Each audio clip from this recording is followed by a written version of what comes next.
Welcome back and thanks for staying with us. If you're just joining us, you're onto the Daybreak Extra coming to you live from Trust TV, Abuja. So now we're going to the next segment, which will be talking about PCOS, polycystic ovary syndrome. Polycystic ovary syndrome or PCOS is one of the most common hormonal disorders affecting women of reproductive age, yet it remains one of the most misunderstood.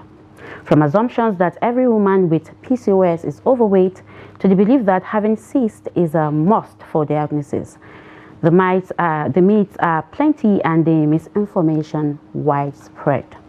So, there are a lot of myths and misconceptions about women with PCOS, Fatima, and it's becoming so outrageous. Yeah. Some people think when you're overweight, like automatically you have PCOS, or if you're dealing with infertility, you have PCOS. Well, you can't take that away because they go hand in hand when you have the polycystic ovarian syndrome, because we have the information, but we don't know if people have the information.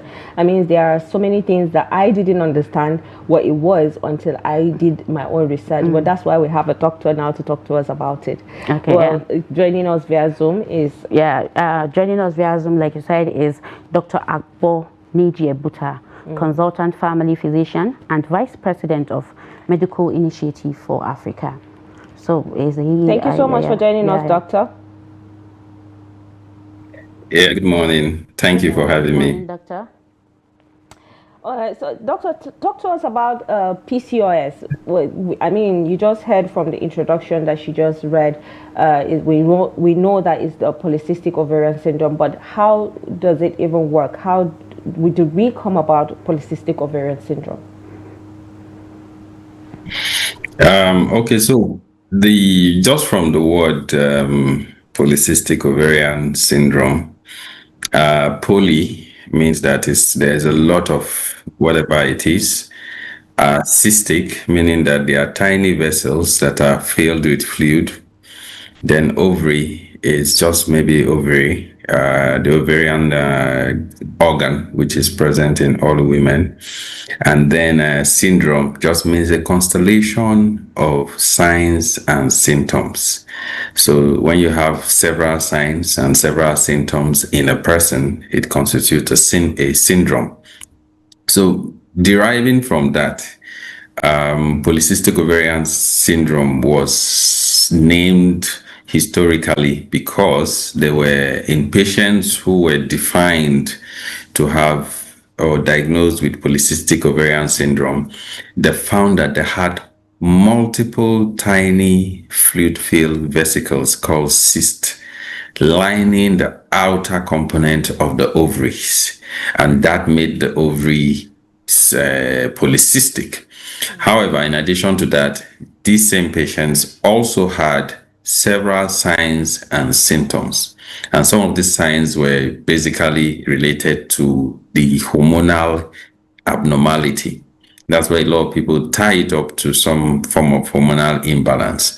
So typically, polycystic ovarian syndrome, as is commonly defined, is a constellation of signs and symptoms usually associated with irregular or absent menstruation and abnormal manifestation of androgen metabolism. So male hormone predominance in the patient to a large extent. So you see that in quite a lot of women. And I must say that polycystic ovarian syndrome is actually the most common hormonal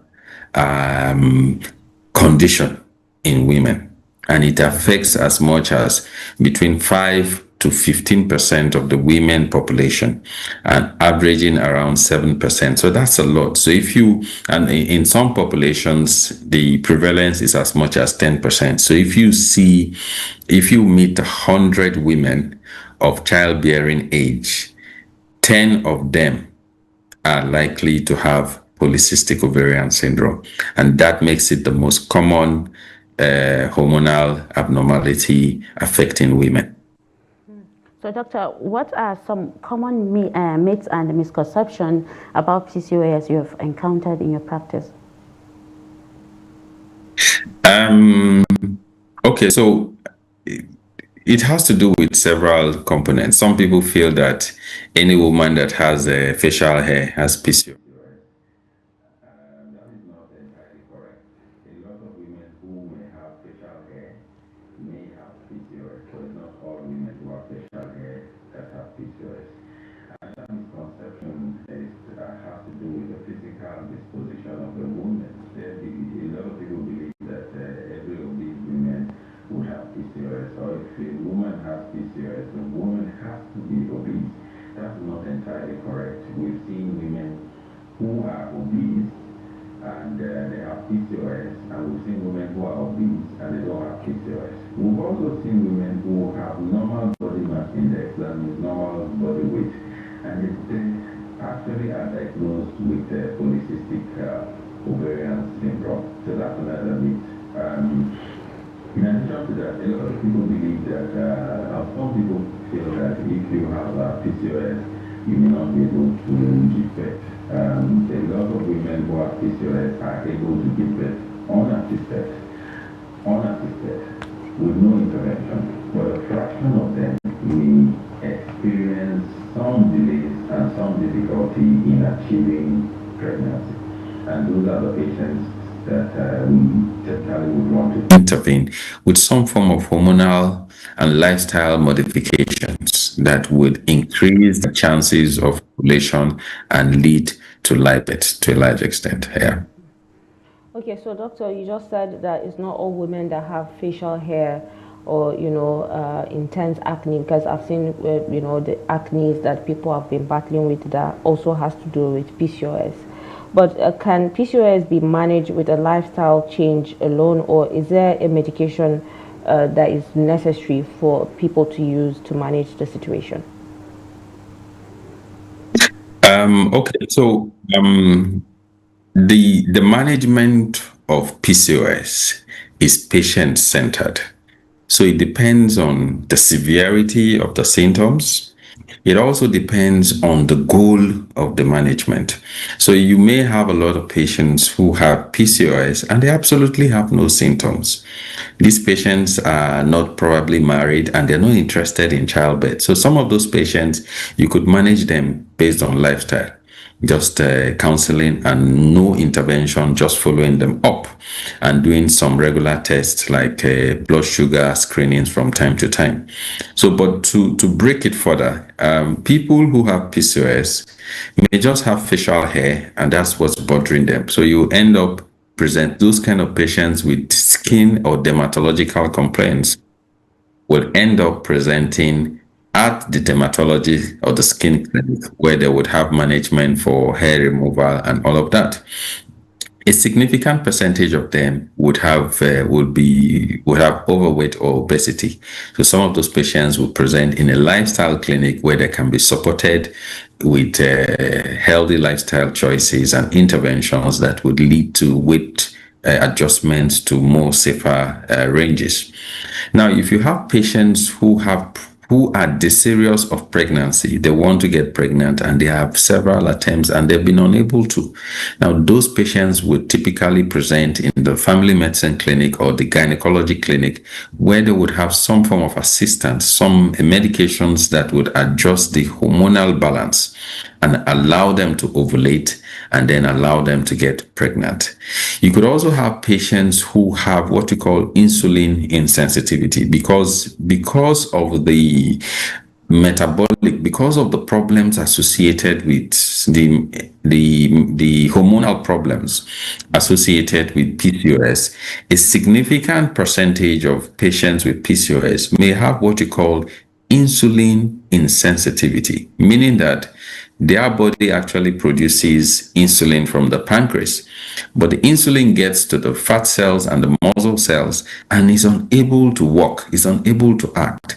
The fat cells, the muscle cells, and some other cells do not respond to the insulin. So this person has what you call pre-diabetes or diabetes type 2 or abnormal response to insulin, and it has several manifestations. So for those patients who have pre-diabetes or type 2 diabetes, you have to intervene. You have to put them on some form of management, which will include lifestyle modifications and medications to control or improve insulin sensitivity. And of course, there are a lot of them that we deploy. So the intervention for polycystic ovarian syndrome would depend on the severity of the condition and the goal of the patient in terms of personal goals for physical aesthetic appearance, excessive hair removal, and diabetes, management of diabetes, the series of pregnancies, hormonal manipulations to increase ovulation. And then in patients who have what you call abnormal menstrual cycles, oligomenorrhea. So if a woman in 1 year does not menstruate or loses as much as 3 cycles, so menstruates only 9 times, that woman meets the definition for oligomenorrhea. Some patients, interestingly, with PCOS would not even menstruate for for a period of 6 months and above, and that would meet the definition for amenorrhea. So for those patients who are desirous of pregnancy, or those patients who have abnormal menstrual cycles, you need some form of manipulation. Again, for those women who are not even menstruating at all or have lower frequencies of menstruation, it is important to understand that puts them at a risk of endometrial cancer. Imagine the inner lining of the uterus being consistently stimulated with estrogen. It's supposed to, so what happens is that it's stimulated with estrogen, and then progesterone comes around, and then all the hormones are drawn, and then lining of the menses of the uterus comes out as menstrual fluid, and that repeats every cycle. But if that cycle is not happening and the uterus is consistently stimulated with estrogen, that increases the risk of endometrial cancer, that cancer of the inner lining of the uterus, and that risk is as much as ×3 the average person. So it's important that even women who do not have regular menstruation see their doctors for some form of intervention that allows them to menstruate regularly, reducing their risk of endometrial cancers. Okay, so and doctor, so what's the relationship between weight gain and PCOS? Is weight gain always necessary for PCOS management? Because once a lady is diagnosed with PCOS, immediately people start telling her to lose weight and what have you. So what's the relationship? What's the correlation? Okay, so the correlation is an interesting one, and it's both ways. I will start from the most straightforward explanations. Now, if a person is diagnosed with polycystic ovarian syndrome, and this person is overweight, that person would significantly benefit from lifestyle changes that would lead to as much as 5 to 10% weight loss. Now, a polycystic ovarian patient who is obese and loses 10% of their body weight may even have a significant improvement in symptoms. As much as 50% symptoms may resolve. A patient who loses 10% of their body weight may increase their capacity for fertility by as much as 30 to 50%. A patient who loses 10% of their body weight may increase their insulin sensitivity, reducing the need for diabetic medications or some of those adjustments. So weight loss is a critical component for polycystic ovarian syndrome patients who are obese. Now, that proviso must be there. On the other hand, what is the connection between polycystic weight gain, obesity, and polycystic ovarian syndrome? Now, to a large extent, patients who have polycystic ovarian syndrome have shown to have some abnormality in a certain hormone or chemical in the body called adiponectins. Now, these adiponectins are important for weight and fat cells modulation. So when they're not there in significant quantities to a large extent, the patients or people affected have a tendency to accumulate fat. So there is a connection there.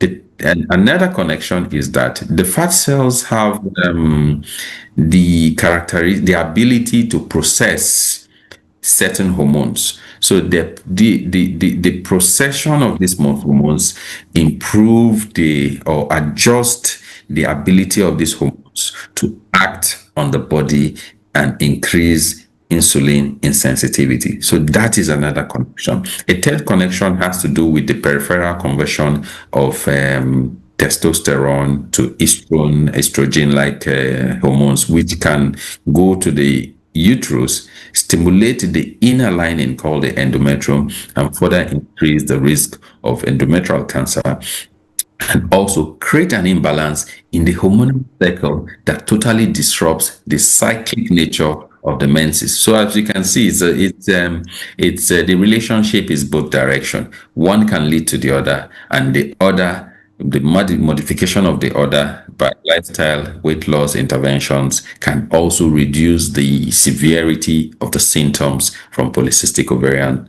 syndrome. So it's very important that with obesity is addressed. Interestingly, it's also been shown that pre-pubertal obesity, that is obesity in children, in young females who are who are before the age of puberty, increases their risk of polycystic ovarian syndrome. That's why we've also made a lot of noise for obesity in the young female and generally in the young. Yeah. Well, doctor, a while back, should I say a couple of years ago, I saw a post on X, back then when it was Twitter, someone writing that if you have a lady that you're dating or you're about to marry and you know that she has PCOS, you shouldn't marry her. So what I want to ask here is PCOS hereditary? Is this something that is on a bloodline that, you know, can happen to a family? Because I've seen where a family of, you know, mother, daughter, sisters have different facial hair. For some it's mustache, for some it's the hair on their chest, for some it's the beard. So it's different types of, you know, a whole thing going on in that place. So is it hereditary? Is it something that is in the bloodline? It is hereditary because what studies have shown is that when you have a twin, the chances, a twin with with PCOS, the chances of the second twin getting PCOS is much higher than in the general population. And just like you also said, you noticed in certain families, when you have a sibling with PCOS, the chances are that another sibling would have PCOS. Now, there have been several explanations for this. Some people have leaned in the direction of nature, other people have leaned in the direction of nurture. The nature aspect is that there are multiple genes. It's a multiple genetic foci influence.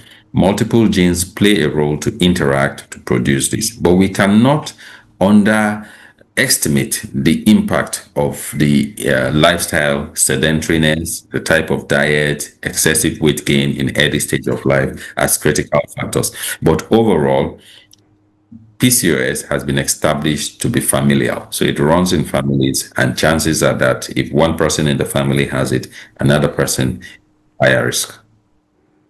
So, doctor, a lot of I think I really, this is really dear to me because it has happened based on experience, somebody I know. So a lot of ladies actually think they are not supposed to treat or manage PCOS when they are single. They actually think treating PCOS should be for only like when dealing with infertility issues, to deal with infertility issues. Can you say this is another myth or misconception, or what can you say about this? Yeah, in a way, it's a misconception because like I said, there can be several interventions. If a patient has facial hair, for example, you want to see a dermatologist and get the hair off in a very sustainable manner. And there are certain medications that can actually be taken to reduce hair growth. That's important. If a patient is obese, obesity, apart from the impact on fertility, whether a patient is ready to have kids or not, may not even be as important as the impact of obesity on what you call the metabolic health related conditions, things like hypertension, things like high cholesterol and things like glucose tolerance abnormalities like pre-diabetes and diabetes. So a patient who has PCOS, who is not interested in getting pregnant at that point in, should understand that if your menses are not regular and you have irregular menses, you have a chance of your chance of risk of endometrial cancer is there. If you are obese, your risk of pre-diabetes or diabetes is present. If you have facial hair, of course, the aesthetic comfort is an issue and you probably will want to deal with it. Yes, so patients with PCOS, indeed, there is a small percentage of them that do not require any intervention or just minor interventions like weight loss, lifestyle exercise. Now, but if these interventions addresses their predominant symptoms that they are concerned about, then that's fine. But overall, the decision on whether to treat or not should be a decision that is reached on or upon by good consultation with your doctor to discuss your risk and the options for management. So, doctor, what are the what are the possible risks for women with PCOS in terms of dealing with their health when it comes to long-term effect of this? How can they take care of themselves and looking ahead and how to manage the situation when they have already been diagnosed with it? Okay, so the decision to treat or manage depends on the manifestation. So we've listed a few risks and all of that. Things like challenges with fertility and all of that. It's important to see your family physician or your gynecologist who would put you on medications that will increase the chances of ovulation, which is a critical step in achieving pregnancy. Now, the other risk like diabetes, because patients who have PCOS, especially the ones who have a 50% chance of developing diabetes by the age of 40 and thereabout. Now, that risk is ever present. So it's important that people who are diagnosed know their risk and know what is necessary to mitigate this risk or completely eliminate it. The third risk, of course, is that of endometrial cancer. And it's important to know that endometrial cancer is 3 times more likely in patients with PCOS, and that indeed the use of hormonal manipulations would reduce this risk significantly. The third thing, of course, is the impact of these hormonal abnormalities on your metabolic stability. So metabolic syndromes or metabolically related health conditions include hypertension, diabetes, pre-diabetes, abnormal cholesterol, hyperuricemia, and a couple of other conditions. Now, it's important to understand that management of metabolic syndrome within the context of polycystic ovarian syndrome is important to reduce the risk of stroke, heart disease, kidney disease, peripheral vascular disease, eye disease, and a lot of other constellation of health conditions that are associated with metabolic syndrome. So we cannot just fold our hands and say, oh, you have polycystic ovarian syndrome, you don't have any symptom. No, you need to get checked and you need to address your risk. Now, among the general population, what we know is that the prevalence of PCOS is almost the same irrespective of population or ethnic group or tribal group, but the manifestation of certain symptoms are more common in certain populations. So within the blacks, you may see a lot of hirsutism, and then within the Asian population, you see less of hirsutism, more of diabetes, pre-diabetes manifestation, as the case. So you see those variations within ethnic groups and populations, but overall prevalence is roughly the same, and the risk is ever present. The risk of endometrial cancer, the risk of progression to diabetes and its complication, hypertension, and all the other risks associated with it. And obviously, the anovulatory, the challenges with achieving viable pregnancy. And not to forget, some psychological manifestations of PCOS include things like depression and anxiety, either as a direct effect of the hormonal imbalance or as a result of the other symptoms or signs that are manifesting. Okay. Okay, doctor, quickly, sorry to interrupt. I wanted to ask, are there, other, should I say, for those that are dealing with acne or longer period when they are menstruating, it takes longer for before it stops. Maybe instead of 3, 4, 5 days, that is the normal, it gets to maybe 10, 15 days. Could that also be a part of the ovarian cyst? Because for some, I've seen where someone actually told me she had ovarian cyst, which later it melted, but then her period lasts for 20, 18, 25 days, sometimes in a month. And it continued that way for 11 months or thereabouts, and she's still dealing with acne and what have you. So is it possible that that can also be ovarian cyst or polycystic ovarian cyst, or is just something? Yeah, absolutely. Absolutely. Acne is one of the manifestations, one of the common manifestations of cystic ovarian syndrome, and is tied to the hyperandrogenism. So it's tied to the excessive production of male hormones, which we mentioned in the course of this discussion. Leads to increased hair growth, facial hair growth, and that is as tied up to acne. And to a large extent, you have patients with severe acne vulgaris requiring significant interventions, and there are interventions apart from just hair removal interventions. There are hormonal medical management of patients with severe acne vulgaris, and anybody who has polycystic ovarian syndrome does not have to suffer unmitigated when they develop acne. Okay, doctor, I believe researches are being carried out all the time. So in 1 minute, what's the latest research on PCOS cause and potential future treatment? In terms of research,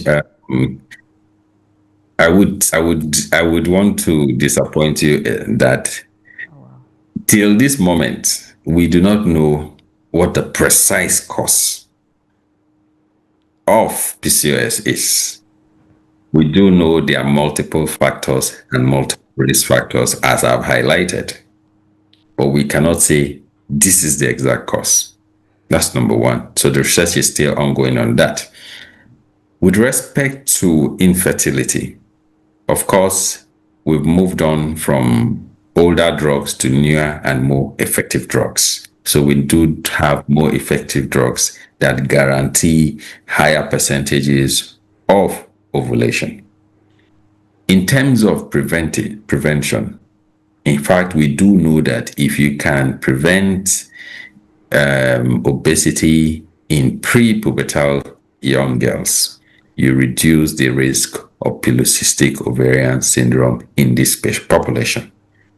We also do know that some medications that were typically used to treat diabetes are now critical in managing patients with polycystic ovarian, and that increasing the access to that medication and knowledge about treating that condition has improved access to care for polycystic ovarian syndrome. We also do know that preventing oligomenorrhea or amenorrhea, that is the absence or reduction in the number of cycles of menses in a woman, has significantly cut down on the risk of endometrial cancer, which of course, that information was not available, and that patients who have this increased risk and develop abnormal persistent bleeding should have some form of investigation, hysteroscopical sampling with diagnosis, where you pass a tube into the womb, take some of the inner lining of the womb and test it to confirm what is responsible. So indeed, a lot of research is ongoing. New medications have been found to help with hair growth, menstrual cycle, chance of ovulation, risk of cancers, and weight loss. And all of these have increased the arsenal we have available in managing patients who have polycystic ovarian syndrome. So thank you very much, Dr. Agbor, for sharing your truly educating insights on this segment of Daybreak Extra. Thank you so much, Dr. Agbor, for taking out your time to be on the program with us this morning and for your contributions. I'm sure a lot of people must have learned one or two things, and definitely we'll bring you back again for us to, talk further about this if there are other, new interventions that may come up later on. Thank you for having me. It's always a pleasure to come and share. We really have a lovely day. You joining us. Yeah. Well, that's Dr. Agbor Ebuta Neji. Sorry, I beg your pardon for that. He has always been one doctor that we can always call, and he's always ready to, share his expertise. Honestly, I really appreciate hearing it, because health, these days, Fatima, PCOS is always it's one part. You hear them everywhere. Now that we understand that there's a misconception and there's a myth, which we know now that a lot of times when you see a woman with facial hair, a lot of them is actually PCOS, and for some it's not. It could be something else, like you said, which I'm sure much later people will understand. But what I would love to say here is, when you see a woman with facial hair, with muzzles, with voices like men, don't run away from them. They didn't do that to themselves. Just give them a hug if you can. Just hear their stories. One more what thing, Fatima, are actually going that causes body shaming. You don't know what a lot this of people, lady they don't know. They don't know what it feels like. They don't know what it feels like, because I've seen people who constantly go for face waxing and what, because they have the hair so much. I mean, you can see from some of the pictures that we're showing at a time, some of the women actually get tired of even shaving because it's a lot of actually stress. tiring, and mentally it's draining. It takes a lot. Waking up knowing that you have something on your face, or you have mustache, or you have acne everywhere. It's actually dealing, and it's draining for women to be dealing with that. A lot, dealing with the menstrual cycle that is not stable. I mean, the disorders are just plenty at this point. They're just many, when you look at anything that has to do with PCOS. Well, let's go on a quick break, and when we return, we'll take a look at what is trending on our social media platform.